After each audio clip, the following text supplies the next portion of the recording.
आज हम बात करेंगे spectral resolving power. Core concept क्या है इसका कि स्पेक्ट्रल रिजॉल्विंग पावर क्या होता है। किसी स्पेक्ट्रोमीटर की एबिलिटी कि वो दो पास वेवलेंथ्स यानी कि लैम्डा 1 लैम्डा 2 को अलग अलग पहचान सके, ये स्पेक्ट्रोमीटर की एबिलिटी होती है। इसका फॉर्मूला होता है R is equal to lambda divide by del lambda, जहाँ पे क्या है del lambda is equal to है लैम्डा 1 माइनस लैम्डा 2, यानी कि इसको बोलेंगे मिनिमम सेपरेशन। और R क्या है रेजोल्यूशन बेटर, यानी कि कितना रेजोल्यूशन मिला है, हमें अच्छे से सेपरेशन मिला है दो वेवलेंथ के बीच में।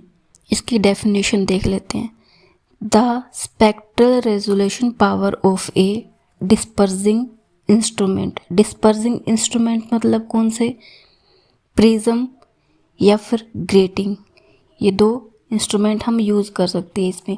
Is defined as the ability to distinguish between two closely spaced wavelength.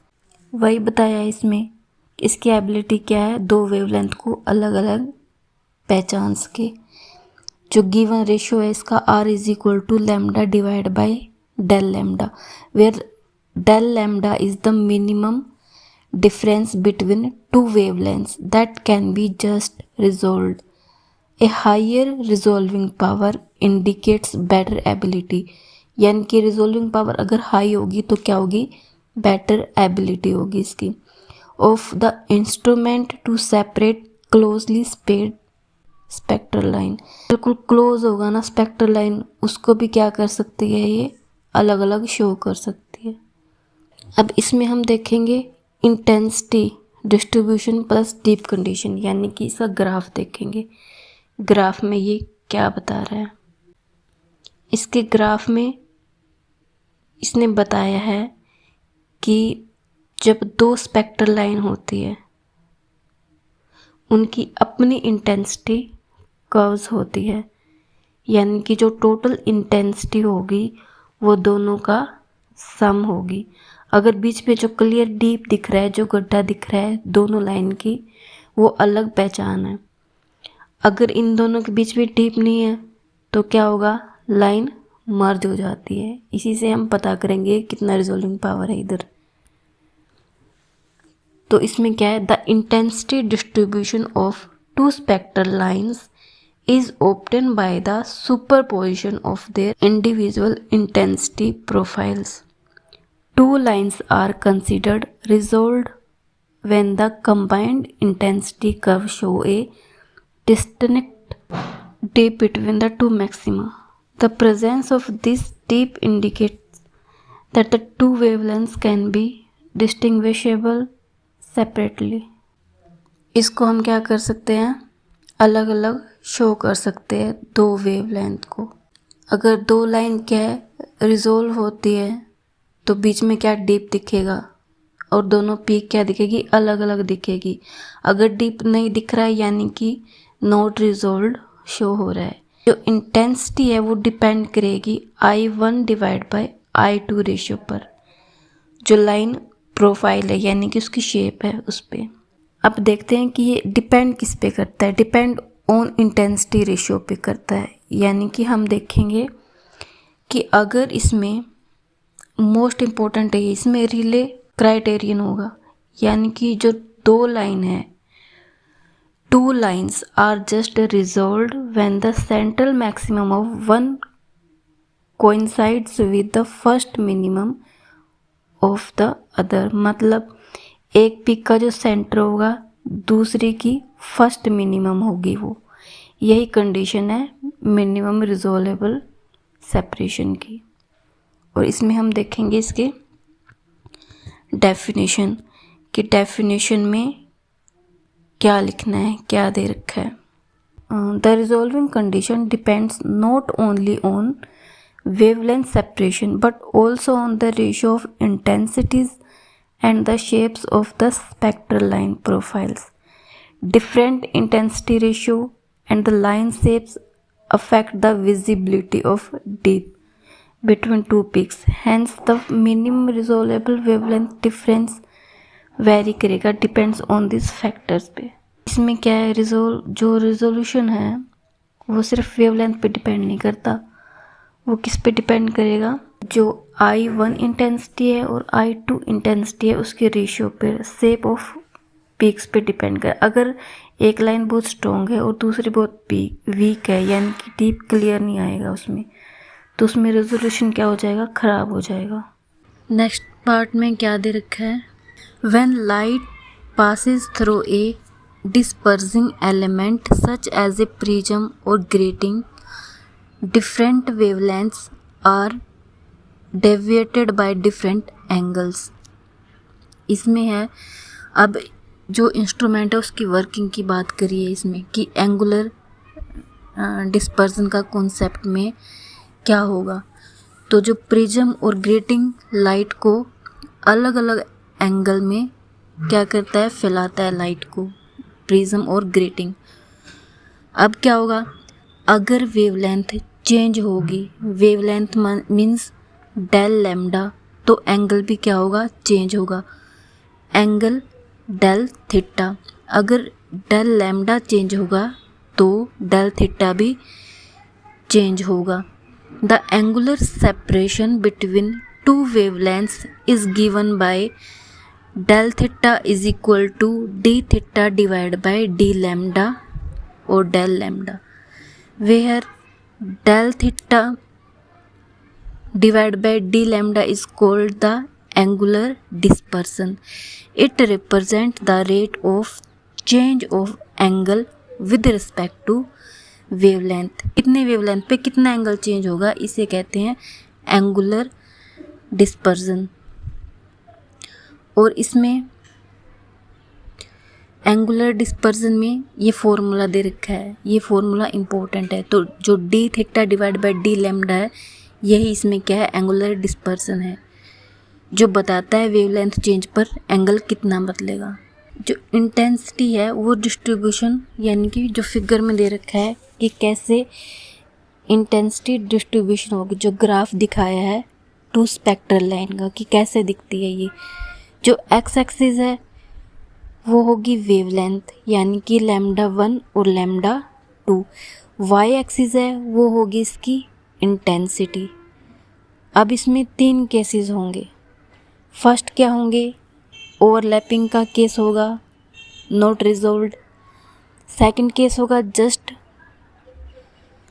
Just resolved, ये इम्पोर्टेंट है. इसमें बीच में क्या होगा, छोटा सा डिप होगा. तो यही क्या होगा, रिले कंडीशन, इसी को बोलेंगे हम रिले कंडीशन. और जो थर्ड पार्ट है इसमें क्या है, वेल रिजॉल्व्ड है, यानी कि दोनों पिक्स क्या होगी, क्लियरली अलग होगी.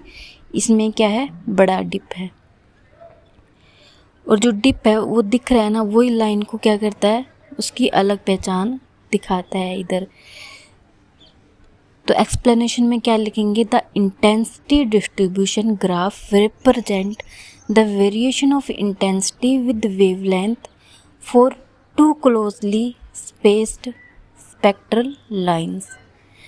When the two lines are just resolved, the combined intensity curve show a small dip between two maxima. This dip indicates the presence of two separate wavelengths and satisfies the resolution condition. ये 3 condition को क्या करेंगे, satisfy करेंगे. Overlapping का, just resolved का, well resolved का. इसमें ये बताया. अब देखेंगे स्पेक्ट्रोमीटर है जो अपना, उसका सेटअप देखेंगे. ये जो पूरा सेटअप है ये दिखा रहा है कि इंस्ट्रूमेंट कैसे सेपरेशन बनाता है.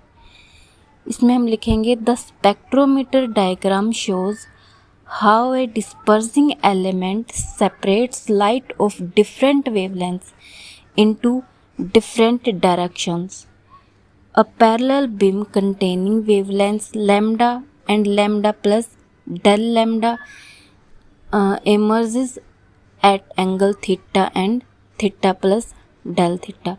यानी कि जो लाइट आती है पैरेलल बीम में डिस्पर्सिंग एलिमेंट से गुजरेगी, डिस्पर्सिंग एलिमेंट मतलब प्रिज्म या ग्रेटिंग से गुजरेगी, डिफरेंट वेवलेंथ अलग अलग एंगल पे निकलती है, यानी कि लैम्डा और फिर lambda plus del lambda, theta angle होगा थीटा और फिर थीटा प्लस डेल थीटा।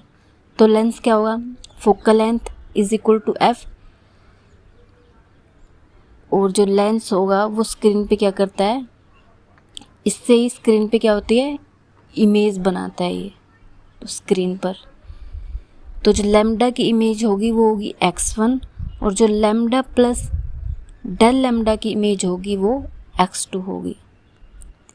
तो इसमें है a lenses focuses these rays on to a screen forming images at position separated by a distance del x. यानी कि डिस्टेंस क्या होगी, जो दो रे निकलेगी लैम्डा और लैम्डा प्लस डेल लैम्डा के बीच में जो डिस्टेंस होगा डेल एक्स, यही क्या है, सेपरेशन दिखाता है।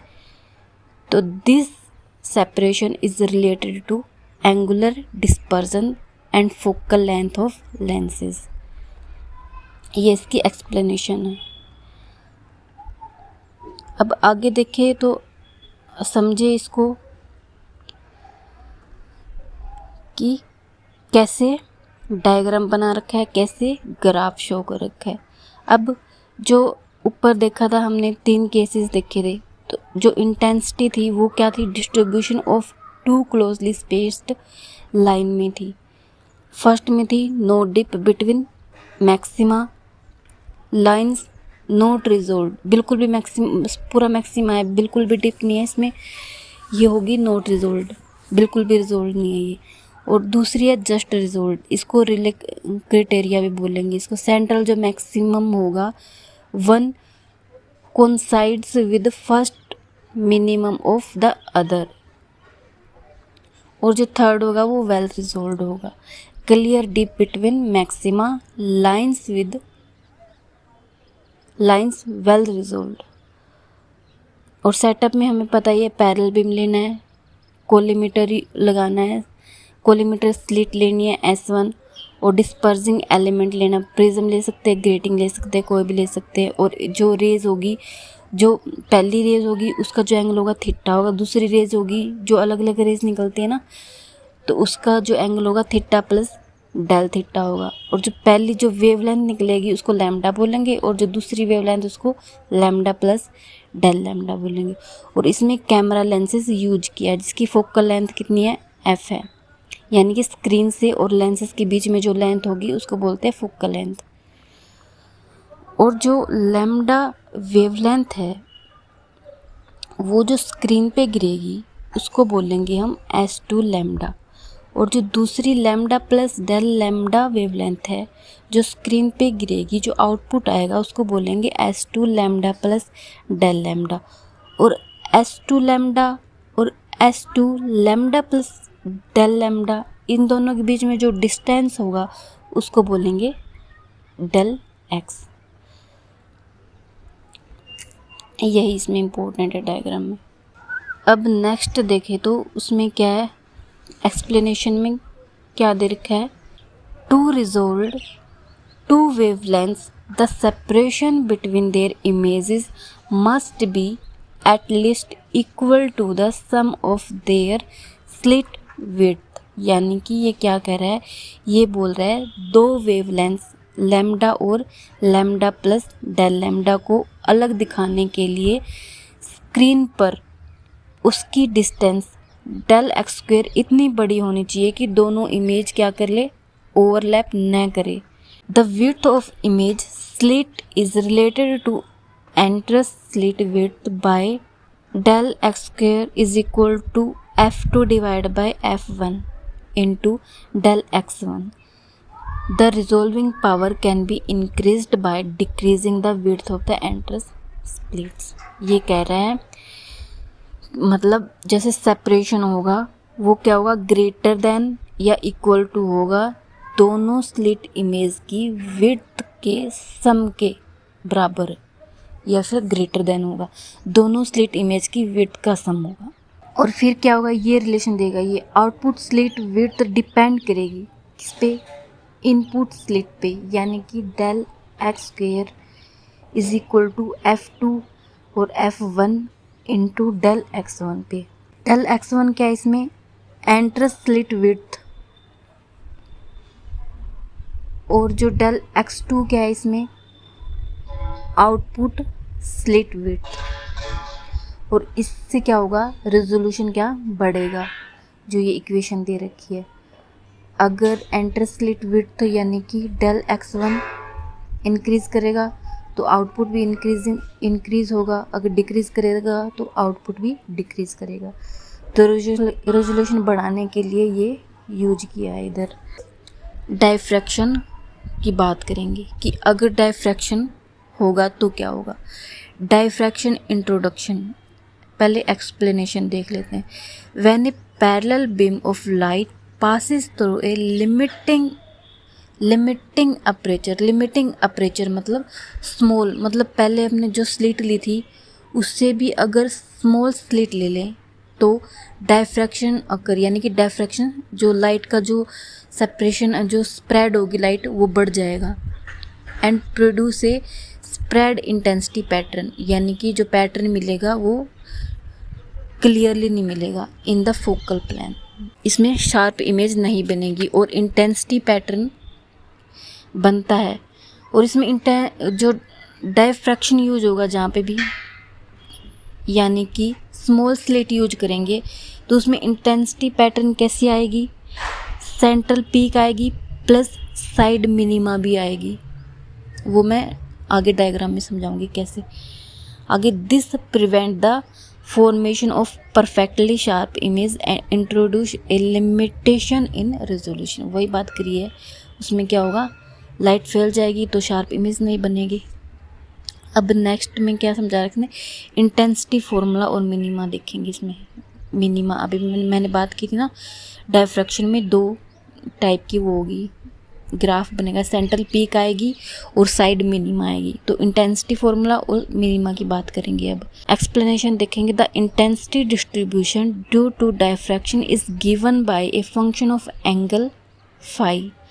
The central maximum is the brightest and the first minima occur approximately, ये इंपॉर्टेंट है, जो phi is equal to plus minus lambda divide by a. ये जो मिनिमा आएगा फर्स्ट मिनिमा उसको डिनोट करेंगे इससे, यानी कि ये बता रहा है इंटेंसिटी कैसे वेरी करती है और जो एंगल साई के साथ, ठीक है, जो सेंट्रल मैक्सिमा स्ट्रॉन्ग होता है इसमें और इसके जो साइड में मिनिमा आते हैं, जो पीक बनती है उसकी बात हो रही है। इधर फर्स्ट मिनिमा की पोजीशन बताई है इसने, साई एंगल लिया, इधर पहले थीटा लिया था, इधर साई ले लिया। अप्रोक्सीमेटली कितनी होगी वो, plus minus lambda divide by a होगी। इसमें लैम्डा क्या है, वेवलेंथ है, अपर्चर साइज क्या है, ए है, इन दोनों पे डिपेंड करेगी। ठीक है, तो मतलब वेवलेंथ ज़्यादा होगा तो स्प्रेड भी क्या होगी, ज़्यादा होगी। अपर्चर छोटा होगा तो तब भी स्प्रेड क्या होगी, ज़्यादा होगी लाइट। देखेंगे इसके इम्पोर्टेंट मिनिमम विड्थ देखेंगे, यानी कि इसकी एक्सप्लेनेशन देख लेते हैं। Even for an infinitesimally small enter slit the image formed has a finite width due to diffraction, यानी कि फाइनाइट सिमली की जो अपर्चर होगा उसको स्मॉल कर देगा। अगर हम स्मॉल भी कर देंगे उसको, चाहे स्लिट कितना भी स्मॉल कर दो, इमेज कभी भी पॉइंट नहीं बनेगी, हमेशा एक जो फाइनाइट विड्थ रहेगी। और डायफ्रैक्शन में की बात हो रही है तो डायफ्रैक्शन में क्या बनेगी, del x diffraction is equal to F2 lambda divide by a. यही इसी को क्या बोलेंगे, डायफ्रैक्शन लिमिट ऑफ रेजोल्यूशन। ये इम्पोर्टेंट है एग्जाम के लिए। Which represent the minimum possible spread of image and sets a fundamental limit on the resolution. ये बात की इसने, यानी कि सबसे पहले सोचा था स्लिट छोटा होगा तो रेजोल्यूशन बढ़ेगा, बट रियलिटी क्या है, स्लिट अगर छोटा होगा तो डायफ्रैक्शन बढ़ेगा और रेजोल्यूशन ही क्या होगी, लिमिट आ जाएगी, यानी कि दोनों में सेम ही प्रोसेस होगा।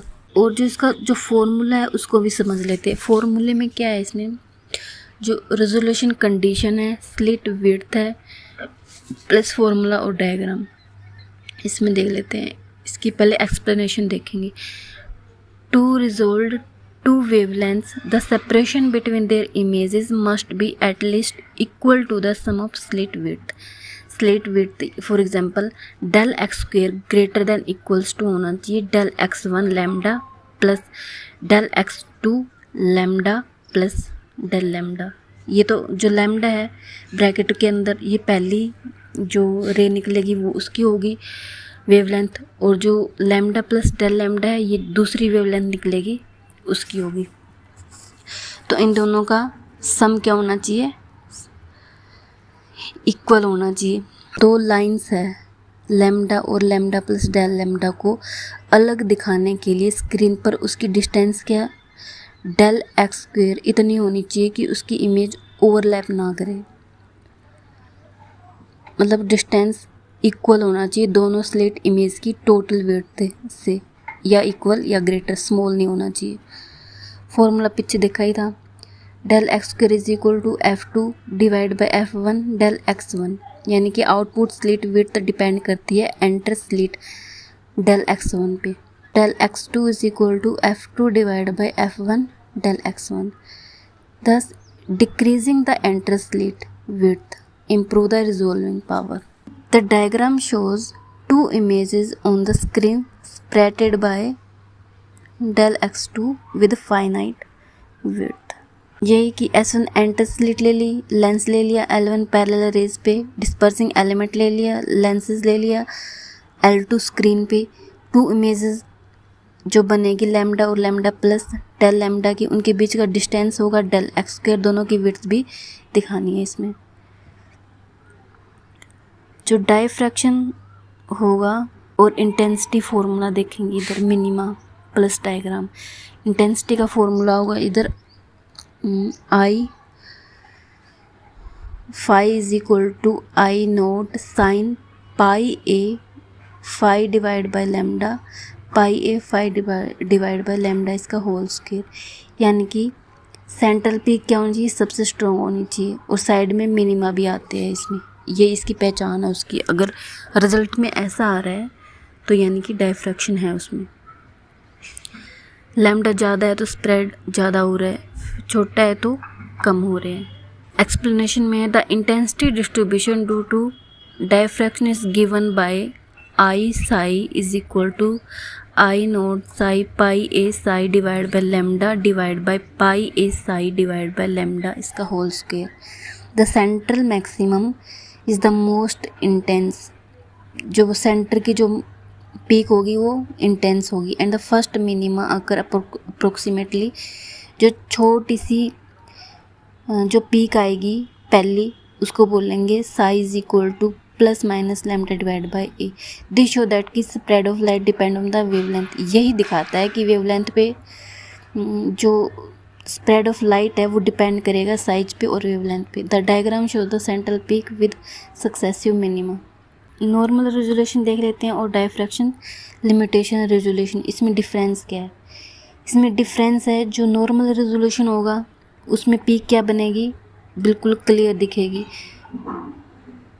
विदाउट कंसिडरिंग डायफ्रैक्शन में क्या होगी, पीक बिल्कुल क्लियरली आएगी, इसमें कोई भी clear dip between the two maximal line are well resolved, no limitation due to the diffraction. और इसमें जो डायफ्रैक्शन लिमिटेड रेजोल्यूशन में है विद डायफ्रैक्शन, यानी कि इसमें मिनिमा भी आएगा। डिप इज शो कितना शो होगा, अप्रोक्सीमेटली 0.8 इंटेंसिटी। जस्ट रिजोल्व होता दिखाई देगा लेकिन होगा नहीं, तो इसको बोलते हैं रिले क्राइटेरियन सेटिस्फाइड। और इसके पॉइंट्स देख लेते हैं। नॉर्मल रेजोल्यूशन में क्या है, image are sharp and narrow होगी, और डायफ्रैक्शन लिमिटेड रेजोल्यूशन में क्या होगी, ब्रॉडेड मिलेगी due to the diffraction. Normal resolution में जो क्लियर डिप दिखेगी बिटवीन मैक्सिमा, बट इधर नहीं दिखेगी, इधर अप्रोक्सीमेटली जो डिप होगी वो -0.8 इंटेंसिटी की होगी। जो रेजोल्यूशन इम्पोज्ड करेंगे by the reducing split width, resolution अगर इम्पोज्ड करनी है तो इसमें क्या रिड्यूस करना पड़ेगा स्लिट की विड्थ को, और इसमें क्या है resolution limited by the X diffraction is equal to F2 del divide by a. इससे परे अगर इसकी लिमिट है तो ये वर्क इम्प्रूव होगा ही नहीं, can not be improve beyond this limit. Separation होगा वो del X2 can be made much larger than del X diffraction होगा इसमें नॉर्मल रेजोल्यूशन में, और उसमें मिनिमम सेपरेशन क्या होगा डेल X डायफ्रैक्शन, वो डायग्राम में अच्छे से दिख रहा है, इसमें कितना डिस्टेंस है, इसमें कितना डिस्टेंस है, नॉर्मल में इतना है और डायफ्रैक्शन के साथ इतना है, बस इसमें इतना ही करना है।